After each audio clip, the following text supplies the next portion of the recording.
Ce programme vous est présenté par la région Grand Est. 24 heures en Alsace vous est présenté par le Crédit Mutuel. Une banque qui appartient à ses clients, ça change tout.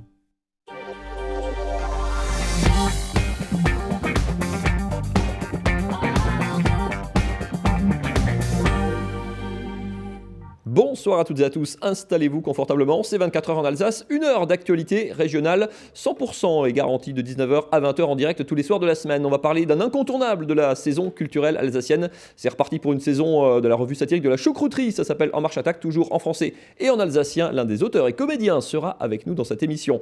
On va parler sport, évidemment, comme chaque lundi, avec un gros plan sur Pierre Hugerbert, le tennisman alsacien, vainqueur avec Nicolas Mahut du Masters à Londres pour la première fois de sa carrière. Yvan Muller a perfé, lui, en Asie, à la veille de la finale du championnat du monde de WTCR, et puis gros plan sur les clubs alsaciens en Coupe de France, notamment la qualification de Vauban que vous avez vu et du FC Mulhouse. On parlera également de plein d'autres choses et on parlera cuisine évidemment en fin d'émission aux côtés de Nicolas Riffel qui vous emmène toujours côté cuisine mais en coulisses cette fois-ci côté dans un restaurant vietnamien de Strasbourg. Tout ça est au menu de ces 60 prochaines minutes.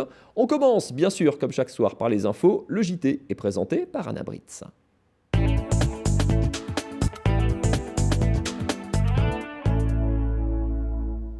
Bonsoir, et à l'une de ce JT, plus de 50 000 personnes bénéficient chaque année de l'aide de la Banque alimentaire en Alsace. À quelques jours de sa grande collecte annuelle, elle recherche toujours des bénévoles. Plus d'une centaine de personnes, adultes et enfants, vivent depuis bientôt 2 mois dans d'anciens bureaux vides à Egbolsheim. Le squat Bugatti sera fixé sur son avenir demain au tribunal de Strasbourg. Et puis, à quelques jours de l'ouverture des marchés de Noël, les villes et commerces enfilent leurs habits de lumière. Premier aperçu dans ce journal. Les 29 et 30 novembre se tiendront donc la prochaine collecte de la Banque alimentaire. Chaque année, elle permet d'assurer environ 15% des besoins en denrées. Dans le Bas-Rhin, la Banque alimentaire travaille avec une centaine de partenaires, épiceries solidaires, foyers sociaux et associations qui assurent l'aide alimentaire pour 40 000 personnes. Un chiffre élevé mais stable. Une nouvelle fois, des denrées type café soluble, conserve, sauce tomate, sucre ou cacao seront nécessaires. Une collecte qui se fait aussi grâce à un important réseau de bénévoles. Et il est encore temps de s'inscrire pour ce week-end, mais également pour la semaine qui suivra, afin d'assurer le tri des dons récoltés. On écoute tout de suite le président de la Banque alimentaire du Bas-Rhin. On arrive à récolter un tonnage tout à fait faramineux pour un département comme le Bas-Rhin. Je reprends les chiffres de l'an dernier. L'an dernier, en 2 jours, sur le département, on a récolté 340 tonnes de denrées alimentaires. Si on a pu y arriver, c'est parce qu'on était présent dans 160 magasins. Et si on a pu être présent dans 160 magasins, c'est grâce à l'investissement de 5000 bénévoles qui nous ont rejoints pour cette opération. Globalement, sur l'année 2018, nous avons géré 2788 tonnes. Donc les 340 tonnes représentent 12% de notre collecte. 12%, ça veut dire à peu près l'équivalent de 1,4-1,5 mois de distribution. Donc vous voyez que c'est une opération absolument fondamentale. Elle est fondamentale au niveau de la masse gérée, mais elle l'est également parce qu'elle nous permet de récolter des produits qu'on n'a pas forcément l'habitude de récolter tout au long de l'année. Donc ça permet d'équilibrer les dons que nous faisons aux plus démunis. Des propos recueillis par Adrien Laby. Un Strasbourgeois sur 5 vit sous le seuil de pauvreté, soit avec moins de 850 € par mois. Et pour eux, l'alimentation n'est pas le seul problème. De plus en plus de personnes sont sans domicile. Alors des abris de fortune, des campements et des squats se multiplient ces derniers mois. Le 22 septembre, un collectif citoyen ouvrait un lieu d'hébergement à Egbolsheim, le squat Bugatti du nom de sa rue. Il permet à plus d'une centaine de personnes, dont des enfants, de ne pas dormir à la rue. Mais cette occupation est illégale. Une procédure d'expulsion est en cours et c'est demain que le squat Bugatti sera fixé sur son avenir. Adrien Laby s'est rendu sur place.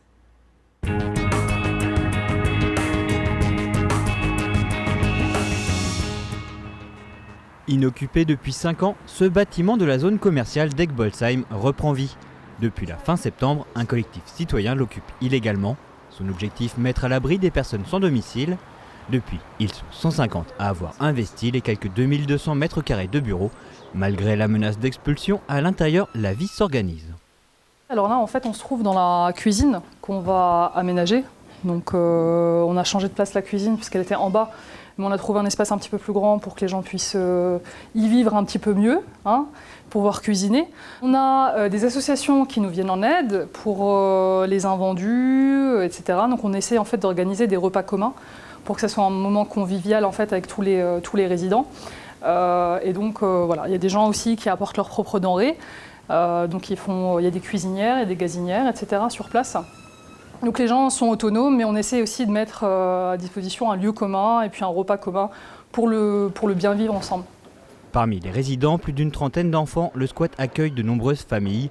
Une aile du bâtiment leur est même réservée. Bénévoles et habitants tentent tant bien que mal de leur aménager des espaces privés, difficiles au vu des moyens dont ils disposent et du nombre de familles dans la détresse sur le territoire strasbourgeois. Le jour de notre tournage, une femme seule avec ses 2 enfants poussait la porte du squat. Là, avec tout ce qui est là, le matériel qui a été trouvé sur place, on fait d'autres cloisons et on avance à chaque fois un petit peu quand on peut. Mais on n'aura pas assez pour faire toutes les cloisons. Parce qu'on a des familles en bas qui sont sous du plastique. On a des hommes de l'autre côté qui sont aussi sous des plastiques. On n'avait pas de choix, on devait accueillir le maximum de gens qu'on pouvait accueillir, simplement. Le propriétaire, la société Lidl, souhaite le départ des squatteurs. Assigné au tribunal au mois d'octobre, l'audience a été reportée au 19 novembre. À Egbolsheim, si l'on sait l'expulsion inévitable, on souhaite tout de même pouvoir passer l'hiver au chaud. Un appel au pouvoir public est lancé pour trouver une solution aux résidents. On est conscient qu'en fait sur le cas d'une occupation illégale, il y aura une expulsion. Voilà. Donc nous, on appelle les pouvoirs publics, on appelle l'État et les pouvoirs publics, la commune, à se charger de ces personnes-là, à leur retrouver un hébergement. On sait très bien en fait que ce squat, c'est juste une passerelle. C'est de passer de la rue à un hébergement, en fait, à un logement. Donc nous, on aimerait en fait que chacun prenne ses responsabilités, que toutes les personnes, les pouvoirs publics prennent leurs responsabilités et logent ces personnes. Sans réponse de la part des pouvoirs publics, ces personnes retourneront à la rue. Donc c'est juste une situation sans fin. Hein. Donc là, on attend vraiment une réponse de l'État et de tous les pouvoirs publics pour venir en aide à ces gens. Depuis cet été, 2 squats ont ouvert dans la métropole strasbourgeoise. Plus de 300 personnes seraient ainsi logées par ce biais, alors que ce week-end, un SDF a trouvé la mort dans la rue à Strasbourg.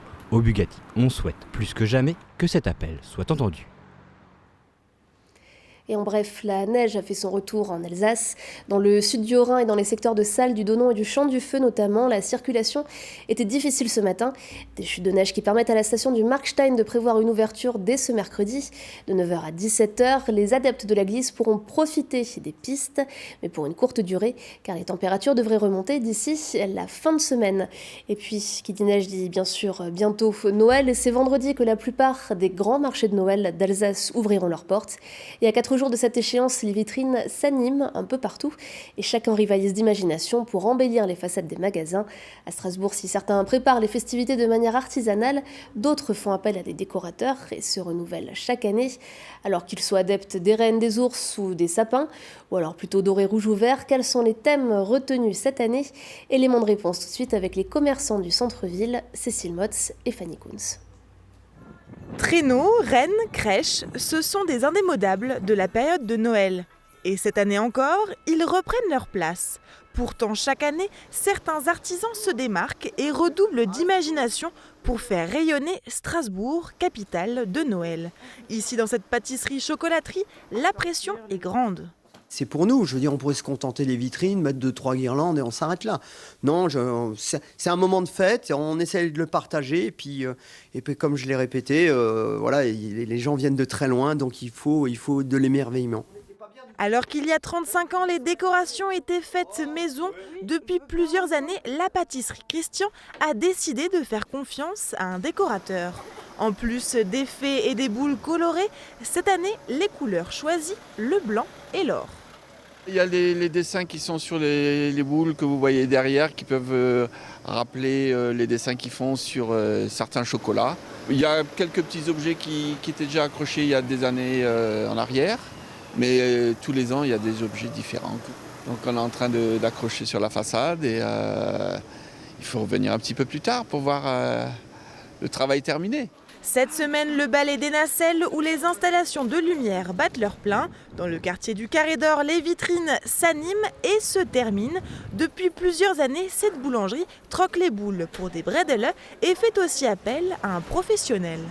Les petits biscuits à Noël, on n'y manque pas, c'est familial, chaleureux, c'est le partage, c'est l'odeur de la cannelle, du pain d'épices, les formes. Donc tous les ans, il vient, il nous met cette jolie façade et puis ça peut varier, on va dire, d'une année à l'autre, mais ça reste plus ou moins dans la même thématique. Toute la semaine, la métamorphose de Strasbourg se poursuit. La ville s'illuminera progressivement à partir de mercredi soir. Et vendredi, ce sera au tour du grand sapin de la place Kléber que le coup d'envoi des festivités sera donné. Et mercredi 20 novembre, la nouveauté de l'année, ce sera rue de la Mésange avec 23 arbres de lumière.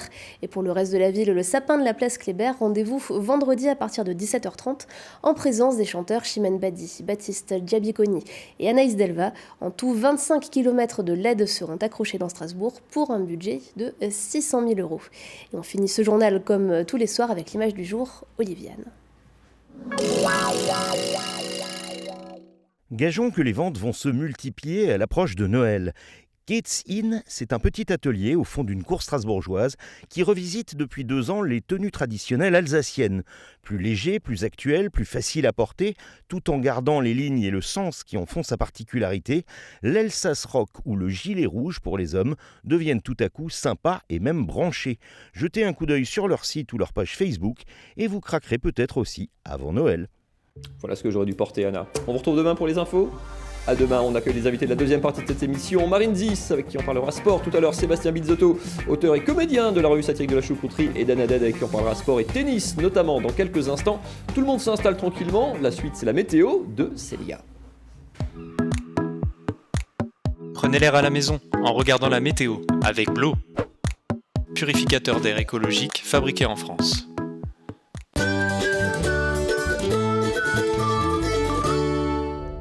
Bonjour à toutes et à tous, je suis très contente de vous retrouver pour votre bulletin météo de ce mardi 19 novembre. Et c'est un ciel couvert quasiment sur tout le territoire en matinée, avec peut-être quelques gouttes de pluie même du côté de Strasbourg ou encore d'Haguenau et même quelques flocons. Si vous êtes du côté du Ballon d'Alsace et côté Mercure, c'est très frais au lever du soleil, mais c'est normal. On est en fin du mois de novembre, 3 degrés prévus dans le nord du Bas-Rhin, ce sera la maximale, 2 degrés de Strasbourg à Mulhouse en passant par Colmar, 4 degrés du centre au nord de la région du Bade-Wurtemberg.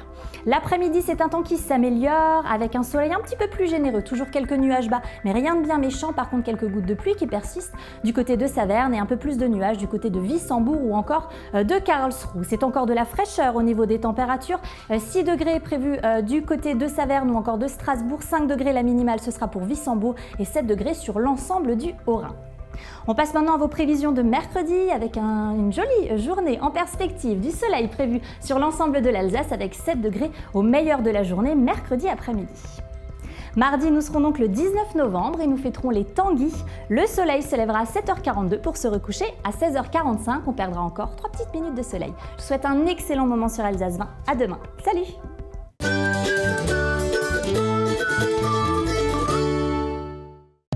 Votre météo vous a été présenté par Blo. Purificateur d'air intérieur, simple, efficace et économique. Allez, c'est un incontournable de la saison culturelle alsacienne, la nouvelle revue de la choucrouterie, ça s'appelle En Marche Attaque. Bonsoir Sébastien Bizzotto. Bonsoir. Vous êtes auteur et comédien dans cette revue, vous êtes quoi, une dizaine de comédiens en tout? Oui, 9 comédiens, pianistes, enfin 3 pianistes en fait, mais qui alternent. Se relayent. Voilà. Le principe n'a pas changé, c'est la 26e revue. Ouais. C'est quoi le principe? C'est toujours une vingtaine de scènes, de sketchs en musique? Oui, ça alterne entre des sketchs, des chansons parodiques, des sketchs sur l'actualité, des sketchs sur la société, des moments complètement délirants, des moments un peu poétiques. Voilà, c'est toujours... Et avec toujours le tour de force de faire la même revue, ou presque en français et en alsacien. Il y a 2 scènes, pour ceux qui ne connaissent pas la choucrouterie à Strasbourg, il y a 2 scènes. Une vous jouez en français, l'autre en alsacien. On démarre à quoi, un quart d'heure de... Oui, un quart d'heure de décalage surtout, et les comédiens passent d'une scène à l'autre. Voilà, il faut se débrouiller d'un point de vue de timing pour ne pas être en même temps des deux côtés, parce que ce n'est pas possible en fait réellement, d'un point de vue physique. Oui. Quoique, des fois peut-être qu'on y arrive, on ne sait pas. Ça a démarré ce week-end, vendredi, samedi, dimanche, c'est lancé. À quoi ressemble ce cru 2019 Eh bien, il est très frais, très, très moderne, il y a plein de choses, des choses folles. On est une sorte de brigade de l'espace, c'est très... Oui, c'est un peu fantastique comme ça au départ et on erre de planète en planète politique, entre autres, et puis complètement délirante. Et c'est vrai que là, il y a une nouvelle metteur en scène, Céline Daboukir, parce que les deux metteurs en scène historiques, Pierre Dipendal et Louis Ziegler, ont pris leur retraite et ont passé le relais.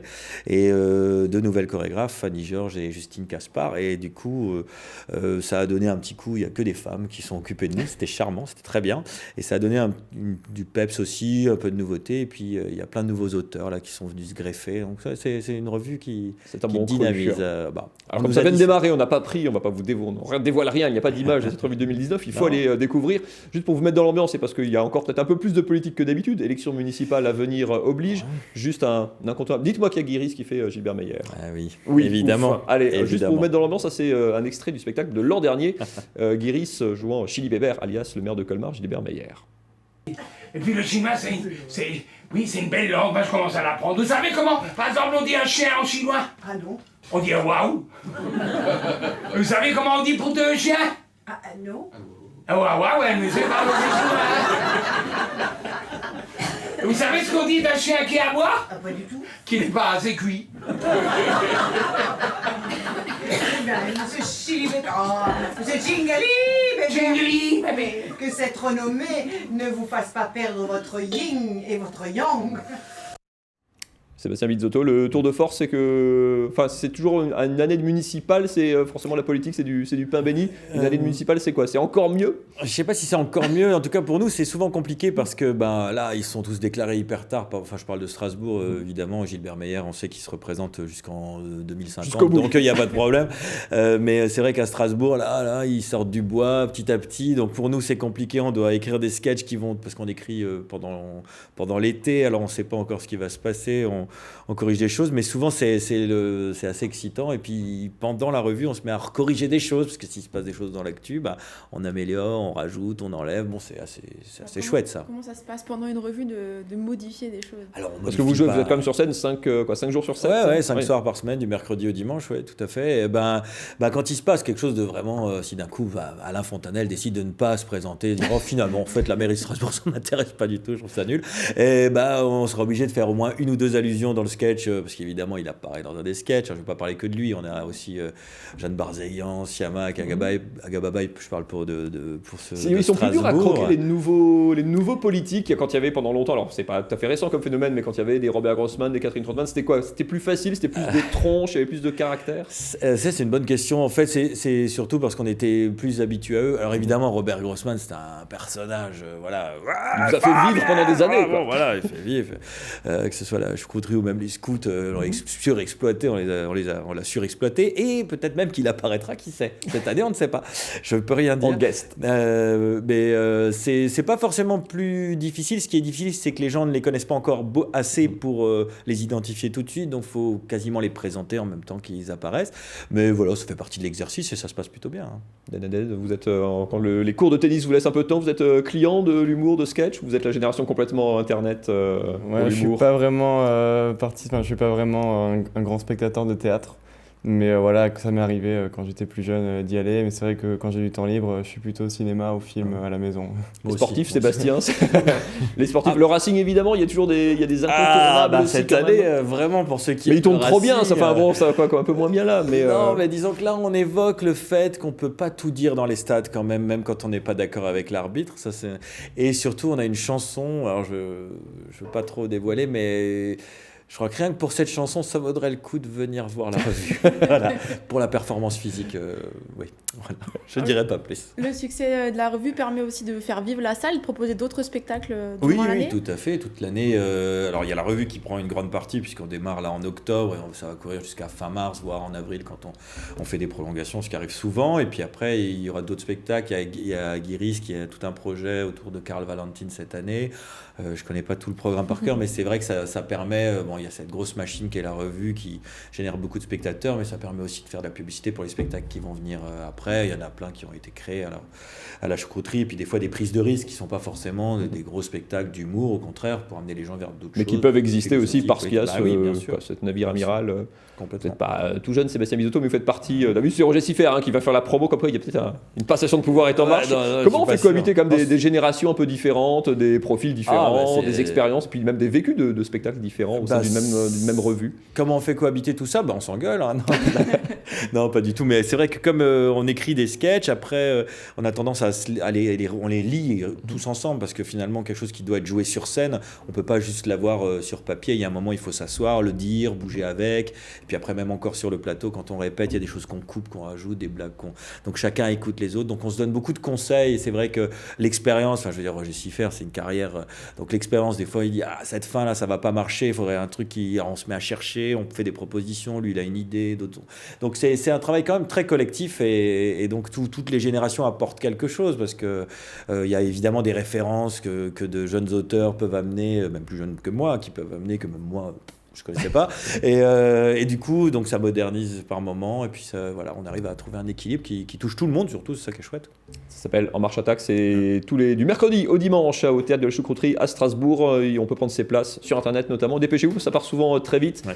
Dan, Adette, quand vous serez croqué dans la revue de la Chouc, c'est la consécration, c'est que vous serez au top. C'est comme les politiques au Guignol à l'époque. Merci beaucoup Sébastien Bizotto. On vous laisse. Non, il n'y a pas de spectacle ce soir, donc vous êtes tranquille. On se repose là. Mercredi, prenez des forces, ça va être intense. Merci beaucoup d'être venu sur ce plateau ce soir. Nous on va parler sport dans quelques instants. Ce sera avec Marine Zis, c'est juste après cette page de pub.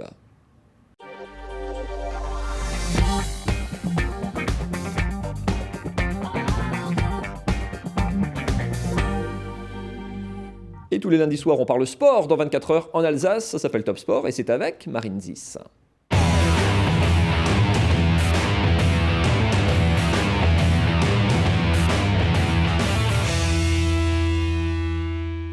Bienvenue dans Top Sport, au sommaire de cette émission, du football avec un week-end de Coupe de France.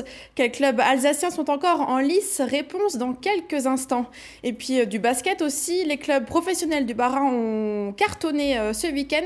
Focus sur le match de Gries Oberhofen. Et enfin du rugby avec des réactions sans langue de bois à l'issue du match.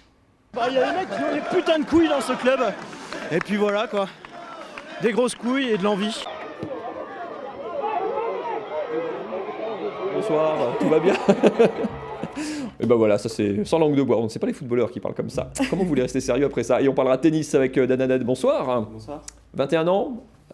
Jeune espoir du tennis. Pourquoi je vous vieillis? Jeune espoir du tennis alsacien. On reviendra sur les interclubs qui ont eu lieu ce week-end. Première journée, c'était du côté sur les cours du TCS à Strasbourg. Vous achevez une grosse saison qui vous a vu beaucoup progresser. C'est quoi en tennis ces interclubs? C'est la fin de saison, ça sent les vacances ou il n'y a jamais de vacances au tennis à votre âge? Non, c'est vrai qu'il y a très très peu de vacances, mais les interclubs, c'est une période un peu plus de décontraction, on va dire. On joue en équipe, ce qui nous arrive jamais dans l'année. Donc c'est une période que personnellement j'apprécie beaucoup et le fait que ça arrive sur la fin de saison, c'est bien, ça permet de décompresser un petit peu, jouer dans une très bonne ambiance avec un club et puis en même temps de préparer aussi la saison prochaine. Allez, on reste dans le tennis, Marine, avec peut-être l'Alsacien qui a le plus performé ce week-end. Il s'appelle Pierre Hugerbert, qui a une fois de plus cartonné en double aux côtés de Nicolas Mahut. Oui, il a soulevé un nouveau titre. Regardez ces images. Les deux Français ont donc remporté la finale du Master de Londres en double. La paire mérite amplement son titre avec aucun set perdu durant le tournoi. D'autant plus que pour se hisser en finale, ils ont dû battre les numéros 1 et numéro 2 mondiaux.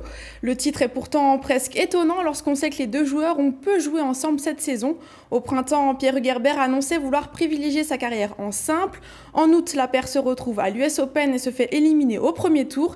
Mais ce qu'il faut retenir, c'est leur belle victoire de ce week-end. Herbert et Mahut entrent définitivement dans l'histoire de la discipline, puisqu'ils appartiennent désormais au groupe très fermé des 4 équipes à avoir remporté les tournois du Grand Chelem et ce Master. Prochaine étape pour les Français, la Coupe Davis, dès ce mardi à Madrid. Allez, on va parler d'un autre Alsacien qui a brillé cette semaine. Vous avez besoin de soleil et de chaleur, je vous emmène à Macao. Regardez ces images avec Yvan Muller, c'est l'avant-dernier round du championnat du monde de WTCR, les voitures de tourisme. Yvan Muller qui avait réalisé une mauvaise opération sur la dernière course, il est 4e au championnat du monde à 2 courses de la fin. Il a réalisé un excellent coup à Macao grâce à ses 2 victoires en 3 courses. Vous le voyez ici sur la Lynk & Co numéro 100. Victoire dans la première manche, victoire dans la deuxième grâce à ses 2 coéquipiers, dont son neveu, Yann Erlaché, qui s'est écarté pour lui laisser la victoire. Avec 2 victoires en 3 courses et une 6e place sur la 3e. Il réalise une excellente opération au championnat du monde. Il remonte sur la 3e marche du podium et surtout il revient à 11 points de leader avant les dernières courses. Rendez-vous pour le dénouement de la saison, ce sera à Sepang en Malaisie mi-décembre. Tout est encore possible pour Yvan Muller qui pourrait ajouter un 5e titre, Marine, à sa collection de champion du monde. Puis on parle football avec un week-end de Coupe de France. C'était le 7e tour donc, de cette Coupe de France. Nous sommes penchés sur 2 rencontres alsaciennes. D'abord celle de l'US Sarre-Union qui affrontait Créteil. Sarre-Union qui avait éliminé Bissheim au tour précédent. Il recevait donc un pensionnaire de national, 10e de son championnat. Les 2 équipes, deux divisions séparent les 2 clubs. Sarre-Union en blanc est tout proche de surprendre les Cristoliens dès la 24e seconde de jeu avec ce centre de Grun pour Sherman. Pas le temps de souffler pour les visiteurs. Dans la foulée, Neifi envoie sa frappe du gauche juste au-dessus de la barre. Puis à la 10e minute, encore un centre de la gauche, encore Sherman à la réception et ça file encore au-dessus. Les Alsaciens dominent ce début de rencontre mais ils vont payer leur inefficacité. Peu avant la demi-heure de jeu, un joueur de Créteil s'infiltre dans la surface et trompe le gardien sarre-unionnais. Une occasion, un but pour les Franciliens qui entrent donc au vestiaire avec l'avantage. En deuxième période, Sarre-Union garde les mêmes intentions et poursuit sa domination. Le centre de Sherman arrive jusqu'à Grun qui frappe au-dessus de la barre d'Over Mandada, le gardien de Créteil qui est au passage le petit frère de Steve Mandada, gardien de but à l'OM. En fin de match, Créteil tuera tout suspense grâce à Sarwes Pereira et ce 2e but pour les visiteurs. C'est donc une défaite 2-0 pour Sarre-Union qui ne qui ne refera pas la même performance qu'en 2016 tout simplement. Ils avaient atteint les 8e de finale. On écoute la réaction des Sarre-Unionnais forcément déçus à l'issue du match. Défensivement, on a quand même fait un match solide. Au milieu aussi, devant, les mecs, ils ont été quand même assez énormes. Mais au jour d'aujourd'hui, on ne marque pas. Donc c'est le gros constat qu'on peut faire, c'est que après 14 minutes de jeu, on doit mener au moins 2 ou 3-0 et on ne marque pas. Donc à partir de là, on ne peut pas espérer grand-chose. On est énervé, frustré parce qu'aujourd'hui ça ne voulait pas rentrer. On a tout tenté. On est très fiers de ce qu'on a fait. On va s'appuyer vraiment là-dessus. Après voilà, on voulait passer. Même s'il y avait 2 divisions d'écart, aujourd'hui ça ne se voyait pas. Maintenant on va se concentrer au championnat et la coupe c'est fini, quoi. On est un peu déçus que ça se finisse maintenant, mais bon. Autre match de Coupe de France, Mathieu, en Alsace toujours. Ouais, je t'emmène du côté du stade Emilstal à Vauban, le fief des Pierrots qui sont en grande difficulté en ce moment avec des problèmes d'argent d'un côté. Le bol d'air de la Coupe de France face à un club d'outre-mer, Yengen, qui a failli les surprendre en début de match. La frappe de Bertrand Caille sur ce corner et la belle parade de Quatraine. Les joueurs de Vauban en blanc qui vont multiplier les occasions en première période. On a vu vraiment une très très belle première mi-temps avec beaucoup d'occasions de part et d'autre, mais surtout côté Vauban, mais beaucoup de ratés à l'image de ce face-à-face d'Oliveira. Malgré la supériorité numérique là, des Pierrots sur cette action, ça passe au ras du poteau. Et puis les occasions qui se multiplient en première période. Encore Oliveira, la frappe un petit peu trop croisée cette fois-ci. Et sur cette incroyable erreur défensive, Oliveira tout seul cette fois face au gardien, un petit peu avancé, le bon dribble et puis le plat du pied pour assurer. Vauban qui ouvre la marque 1-0, c'est le score à la pause. 2-0 ou presque, non, ça passe au ras du poteau. Vauban qui ne tue pas le match et qui va être puni comme ça arrive souvent sur ces cas-là, sur coup de pied arrêté sur une des rares occasions de Yengen. Attalé égalise un but partout un petit peu avant l'heure de jeu. Tout est à refaire, puis pour la plus grande joie des nombreux supporters de Nouvelle-Calédonie qui étaient présents dans le stade Emilstal. Mais en toute fin de match, à 5 minutes de la fin, le débordement d'Oliveira. La reprise de Bellassène au 6 mètres pour offrir la qualification à Vauban. Il reste quelques minutes, mais Vauban va rapidement tuer le match. Le cadreur, votre narrateur, s'oublie un petit peu. La frappe repoussée par le gardien. La reprise à bout portant. Vauban s'impose finalement 3-1 et composte son billet pour le 8e tour. Une belle bouffée d'oxygène pour le club en proie, comme dit, à de graves difficultés financières. Écoutez le soulagement de l'un des joueurs et buteur, Karim Bellassène. C'était un objectif du club de passer ce tour par rapport à beaucoup de raisons. On l'a fait, on a senti qu'on avait un groupe aujourd'hui et on a confirmé nos 2 matchs en championnat. Et ça fait très plaisir de passer ce tour. Allez, coup d'œil sur les autres résultats de ce 7e tour. Il y avait 7 clubs alsaciens en tout en lice. Élimination de Sarre-Union. Dans le derby entre guillemets alsacien, victoire du FC Mulhouse qui fait respecter la hiérarchie. Victoire 3-0 à Sundofen. Élimination du petit poussé. Oberchef-Holzheim battu par Raon 3-1. Taon-les-Vosges s'impose à Erstein 2-0. Et donc la qualification de Vauban. Il n'y aura donc que 2 clubs alsaciens en 8e tour. Vauban et le FC Mulhouse qui connaîtront leur adversaire ce mercredi. Tirage au sort au Stade de France en début d'après-midi. Et le Racing Club de Strasbourg, lui, rentrera lors des 32e de finale. Le tour suivant, ce sera début janvier, Marine. Puis on passe au tennis avec notre invité et d'abord un retour sur la rencontre de ce week-end. Ouais, on en parlait, c'était les interclubs. Je vous emmène sur les cours du tennis club de Strasbourg. Ça se passait ce samedi, première des 5 journées de championnat. Le principe, c'est 6 rencontres, 4 simples, 2 doubles. Chaque club marque un point évidemment par victoire. On ne joue que 2 sets, il y a un super tie-break. En face, c'est Boulogne-Billancourt et le capitaine. En face, vous l'avez reconnu, c'est Paul-Henri Mathieu. Un petit peu traître sur le coup. Dan Hadad, vous avez ouvert la journée face à un gros morceau, un joueur slovène, 139e joueur mondial. Donc qui vous prend quand même 250 places, quelques centimètres, un gaucher assez puissant qui remporte la première manche. Vous êtes mené 2-0 et puis il y a un super comeback dans le deuxième set. Vous breakez à votre tour à l'image de ce super passing. Vous remportez cette deuxième manche au tie-break. Vous sauvez 10 balles de match pour craquer dans le super tie-break. Il n'y a que 2 manches, comme dit dans ces interclubs, 2-7 en tout cas qui se jouent. Si on est un set partout, il y a une espèce de tie-break en 10 points. C'est un exercice assez particulier, assez différent, cette formule et ces interclubs. Oui, effectivement. Alors, ils ont changé justement le format de jeu cette année. Pour ma part, c'était la première fois que je jouais un super tie-break en simple. Ça m'est arrivé de nombreuses fois en double, parce que ce format a été instauré il y a maintenant plusieurs années. Mais c'est vrai qu'en simple, c'est quelque chose de particulier, parce que voilà, c'est très rapide, c'est en 10 points. Donc ça peut aller très vite d'un côté comme de l'autre. Il faut être très concentré. Et sachant que voilà, la fin du deuxième set a été très accrochée, c'est vrai que je pense que les 20-30 dernières minutes, on a joué uniquement des points très très importants. Donc mentalement, on a dû puiser tous les deux. C'était assez prenant. Mais bon, après, c'était un très bon match quand même. C'est un bon exercice du coup pour un jeune joueur comme vous. Enfin, c'est vrai contre un très bon joueur, enfin très bien classé, qui est comme dit assez puissant, un gaucher toujours un petit peu compliqué à jouer. Jouer autant de points décisifs dans le tie-break du deuxième set, dans le super tie-break, c'est une bonne expérience quelque part aussi. Oui, c'est une très bonne expérience. Ça permet de travailler un peu ses nerfs.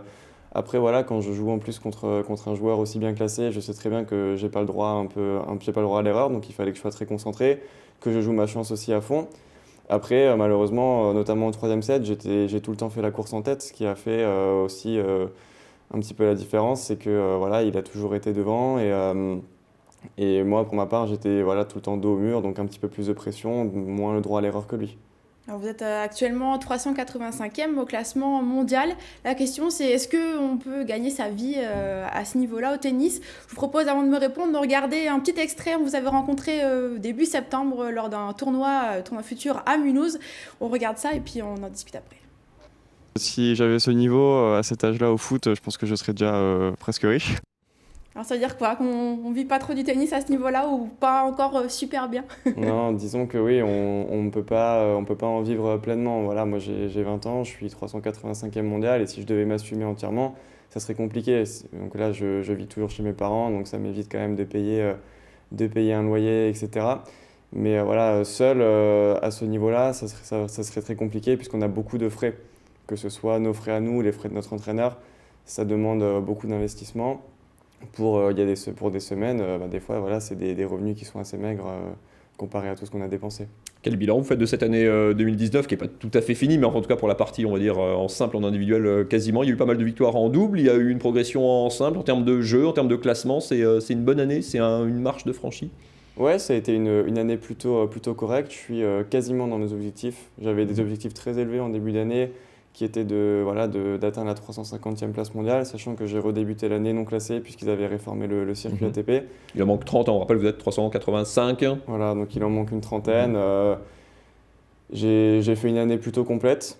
Il y a eu très peu de passages à vide, il y a eu juste quelques semaines suite à des blessures ou des reprises, donc ça a été un petit peu plus compliqué. Mais d'une manière générale, je suis assez content. J'ai remporté 3 titres futurs en simple, ce qui était mon objectif. En double, je suis resté un peu sur la même dynamique qu'en 2018, j'en ai remporté 7. Donc voilà, d'une manière générale, il y a des paliers qui ont été franchis, que ce soit au niveau classement ou en termes de niveau de jeu aussi. Donc je dirais que c'est une bonne année et j'espère que ce sera une année tremplin et que l'année prochaine sera encore meilleure. C'est quoi justement les objectifs pour l'année prochaine?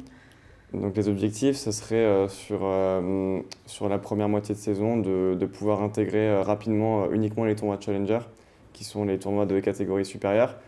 Et ensuite, pour la deuxième moitié de saison, c'est d'être dans les qualifications des Grands Chelems, donc aux alentours de la 250e place mondiale et de la finir dans les 200 meilleurs. Histoire de franchir quasiment 200 places du coup. Un petit mot sur Pierre Hugerbert qu'on a vu en début d'émission soulever le trophée du Masters. Vous étiez, alors, je crois qu'il faut dire, lauréat d'une bourse qu'il a créée il y a quelques années. Vous jouez beaucoup en double comme lui. C'est quoi? C'est un modèle, c'est un grand frère. Vous échangez parfois avec lui. Il est licencié d'ailleurs toujours au TC Strasbourg. Il y a des liens entre joueurs alsaciens notamment comme ça, ou c'est forcément un peu distant dans un sport individuel? Non, franchement, vu la différence d'âge, il n'y a pas du tout de distance ni de concurrence parce qu'en plus on n'est pas au même niveau. Lui il s'inquiétait à l'époque où vous avez remis la bourse, il dit est-ce que je suis pas en train d'entretenir mon futur challenger quand même Mais non, c'est vrai que pour moi c'est plutôt un modèle, voilà, je le connais bien mais je peux pas non plus dire que c'est un très grand ami parce que je le fréquente pas assez régulièrement.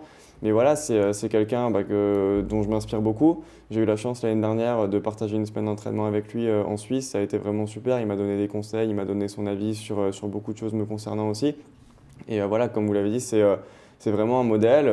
Quand je le vois, j'ai l'occasion de discuter avec lui. On échange de temps en temps par message. Mais voilà, moi, je suis très très content pour lui. Et puis pour Nicolas Mahut aussi, il mérite vraiment ce titre. Voilà, ils font une excellente carrière tous les deux ensemble en double.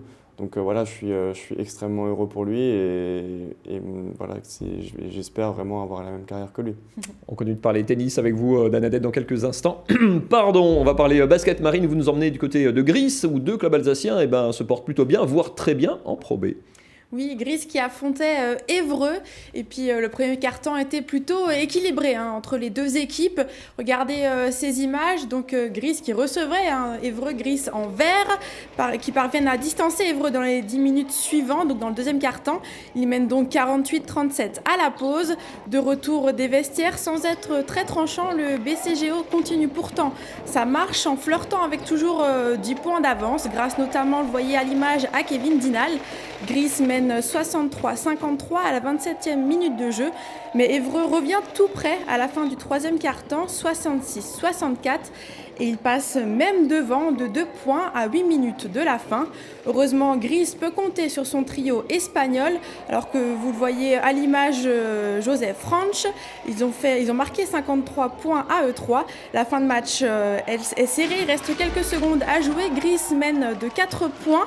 Et Évreux tente un tir à 3 points qu'il rentre, vous le voyez. Gris marque ensuite ses lancers francs. Évreux tente un dernier tir au buzzer, mais la victoire est pour les Grisois, 93-90. Les Verts restent invaincus à domicile et se retrouvent donc avec un bilan équilibré. 3 victoires pour 3 défaites. Allez, on écoute joueurs et coach du côté de Gris. Allez. Écoutons-les. On a eu chaud. Évreux, ils sont remontés au score.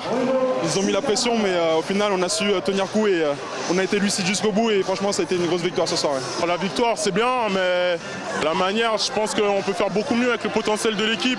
Ça fait 2 matchs de suite. À domicile, on mène de 15. On marque des points comme on sait faire, c'est bien. Là-dessus, je suis content parce que ça veut dire qu'on progresse offensivement.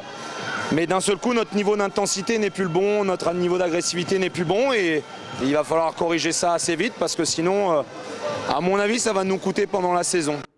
Alors ça va pas mal pour Gris et ça va carrément super bien pour Soufal-Weyerheim, le promu alsacien que tous les autres clubs de près ont toujours du mal à prononcer. Il va falloir qu'il s'y fasse. Regardez ces quelques images qui sont pas très belles mais qui vous donneront quand même un aperçu de la très très belle victoire, des joueurs du BCS. 5e victoire consécutive en 6 matchs pour les hommes de Stéphane Eberlin qui ont dominé Antibes, relégué de Pro A, excusez du peu. Victoire nette et sans bavure, 73-53 plus 20 avec notamment l'énorme match de leur intérieur jamaïcain Kenton Fassé, 19 points, 4 rebonds pour lui. Et alors Soufal qui était en plus privé de son meneur puisque parti à Nanterre, ils ont recruté un nouveau joueur qui n'était pas encore qualifié.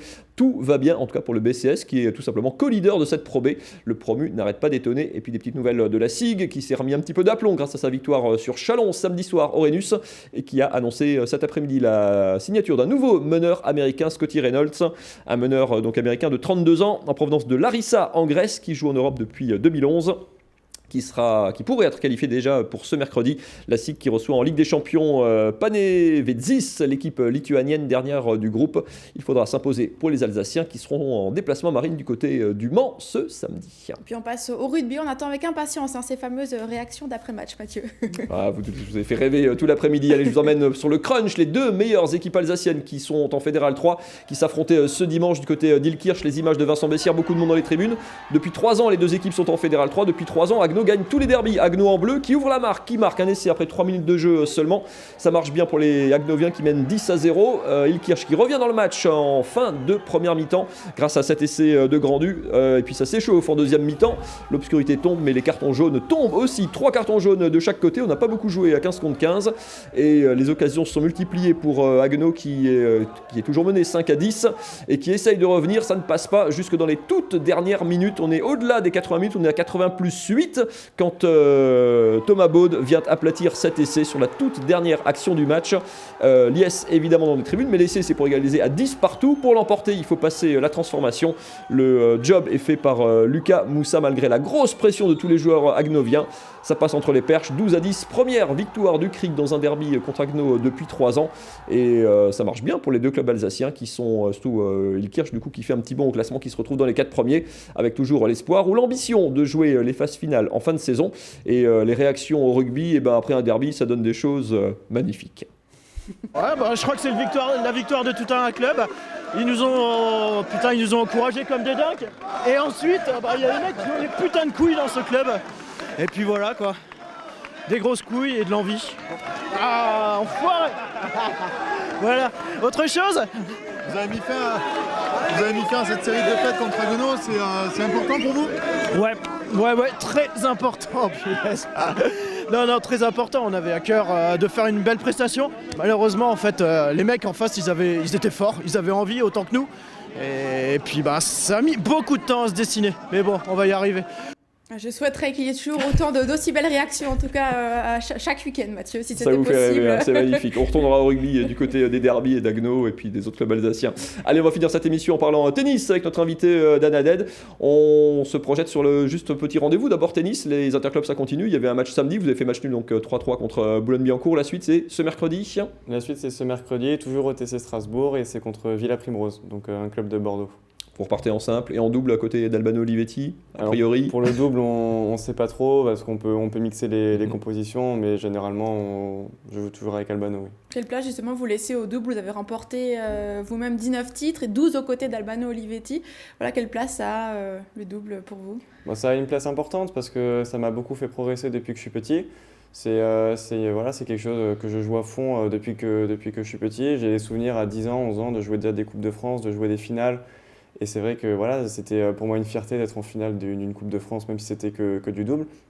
Et puis après, au fur et à mesure des années, quand j'ai commencé des catégories juniors, j'avais de meilleurs résultats en double qu'en simple. Donc ça me permettait de me motiver quand même pour continuer à essayer de performer en simple. Les résultats venaient après en simple.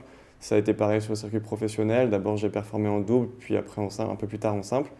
Et voilà, je prends énormément de plaisir à jouer le double. En plus, avec la plupart du temps Albano, qui est au-delà d'être un partenaire, c'est un très bon ami. Voilà, on s'entend très très bien, on partage énormément de temps ensemble en dehors du cours aussi.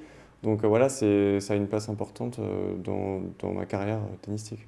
La saison qui se profile, vous la préparez déjà, vous planifiez déjà, on a déjà les dates des tournois, ça veut dire que un sportif individuel comme vous, c'est une entreprise entre guillemets individuelle, on prévoit des déplacements, des hôtels, c'est toute une organisation qu'il faut mettre en place pour tourner sur une saison comme ça. Oui, c'est une organisation. Alors le problème, c'est qu'on sait généralement à peu près quand on va commencer le tournoi, mais on ne sait pas vraiment quand on va le finir. Donc quand on doit enchaîner, on peut. C'est une boutade, mais c'est un vrai problème quand on réserve des déplacements et des chambres d'hôtel.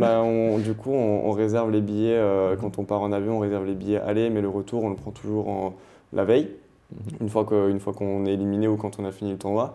Donc c'est un peu du dernière minute. Après, on essaie d'avoir une vision d'ensemble sur généralement un trimestre. Alors pour le premier trimestre de 2020, on n'a pas trop encore de vision parce que tout le calendrier des tournois n'est pas encore sorti. Donc on est encore un petit peu dans l'attente.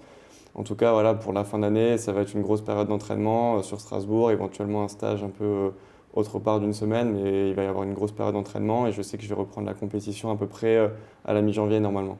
Quand on a 20 ans et qu'on voit que Tsitsipas à 21 ans gagne le Masters, vous vous dites c'est lui qui est très en avance, c'est moi qui ai du retard entre guillemets, c'est le top, évidemment le top niveau mondial. Quel regard vous portez sur cette très jeune génération qui est en train d'arriver au très haut niveau ? Moi je porte un regard plutôt positif. Voilà, on entend souvent les jeunes, cette année ça a un petit peu changé, mais les dernières années on entendait toujours les jeunes, ils ont du mal à venir, ça vient pas. Moi j'ai eu la chance de côtoyer tous les joueurs qu'on voit maintenant au top niveau, dont Tsitsipas sur les catégories juniors, et je savais pertinemment qu'il allait y avoir des joueurs précoces qui allaient percer et que ça allait aller vite. je trouve que ça s'est accentué cette année. Donc moi, je ne suis pas surpris. Après, pour moi, chaque joueur va à son rythme. Je sais que moi, je mets un peu plus de temps que les surdoués, entre guillemets, à passer les caps. Si j'arrive à atteindre mes objectifs, que ce soit à 20 ans ou à 24 ou 25 ans, tant que je les atteins, ça ne me dérange pas. Il n'y a pas de regret du coup, parce que vous êtes passé l'année dernière, hein, vous avez fait le choix de vous consacrer entièrement au tennis, vous faisiez des études avant, vous avez passé des diplômes, pas de regret du coup de ce côté-là? Non, pas de regret, parce que voilà, comme dit, j'ai fait une bonne saison. À un moment, il a fallu faire un choix, parce que mixer les deux, c'était très compliqué, même si mes études étaient faites à distance, ça devenait de plus en plus compliqué. Mais non, moi, ce que j'ai toujours dit, c'est que je veux arriver au maximum de mes capacités, et si jamais ça vient à ne pas passer au plus haut niveau, au moins j'aurai pas de regrets et j'aurai tout donné. L'alternative, ça peut être quoi? Enfin, les études, vous étiez destiné à quoi en dehors du tennis? Alors bon, j'ai fait des études un petit peu quand même en pensant que j'allais réussir dans le tennis. C'était en management de carrière sportive, donc c'était éventuellement pour pouvoir gérer un petit peu ma carrière seul plus tard. Et puis ça m'a permis aussi d'avoir une vision d'ensemble sur pas mal de matières, de m'ouvrir à des choses que je ne connaissais pas.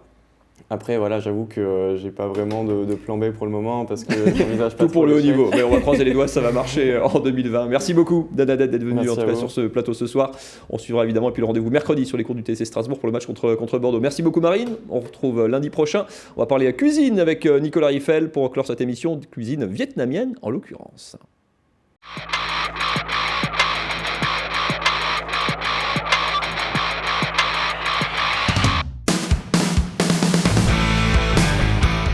Xin chào. Ça va? Oui. Ça va?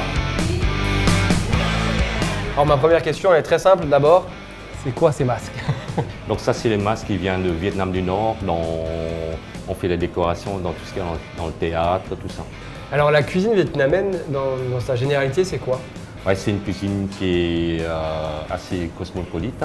On travaille beaucoup avec les légumes et tout ce qui est base de riz.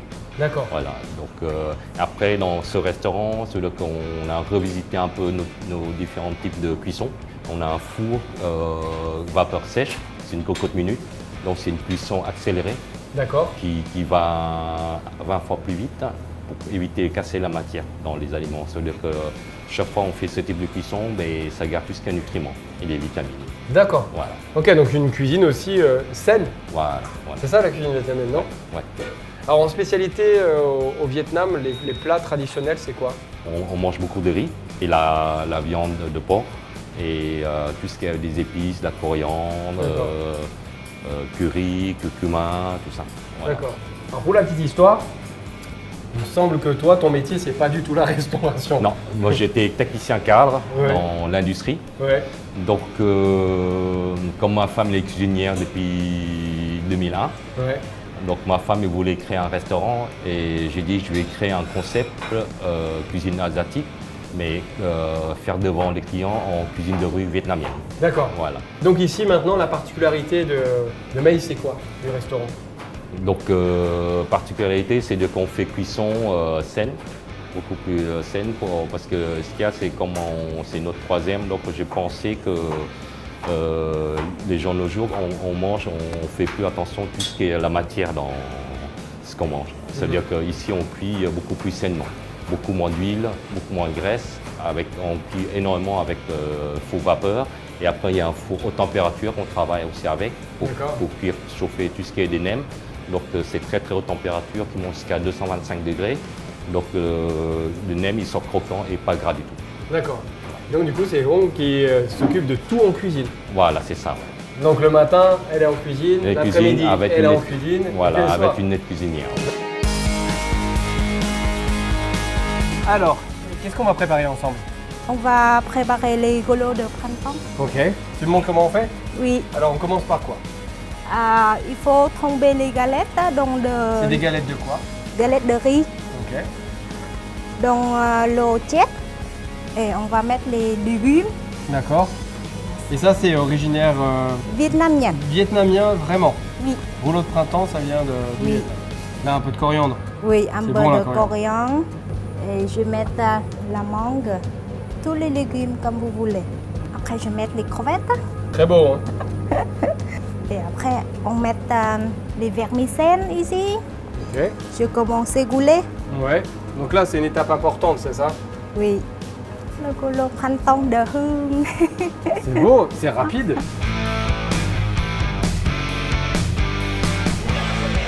Voilà. Magnifique ce petit rouleau. C'est joli. On va goûter. Bah, moi, je suis toujours prêt à goûter.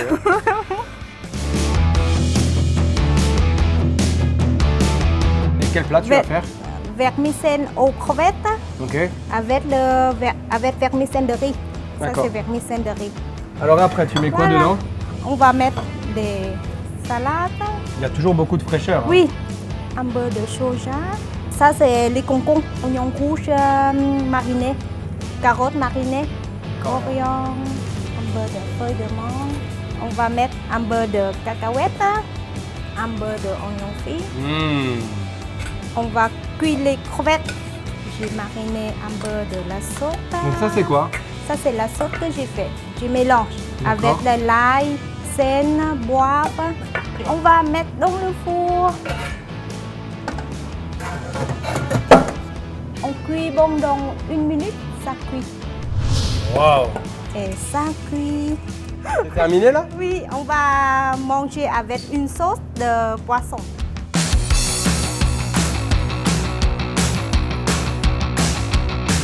Et surtout, Hong Kong, ouais.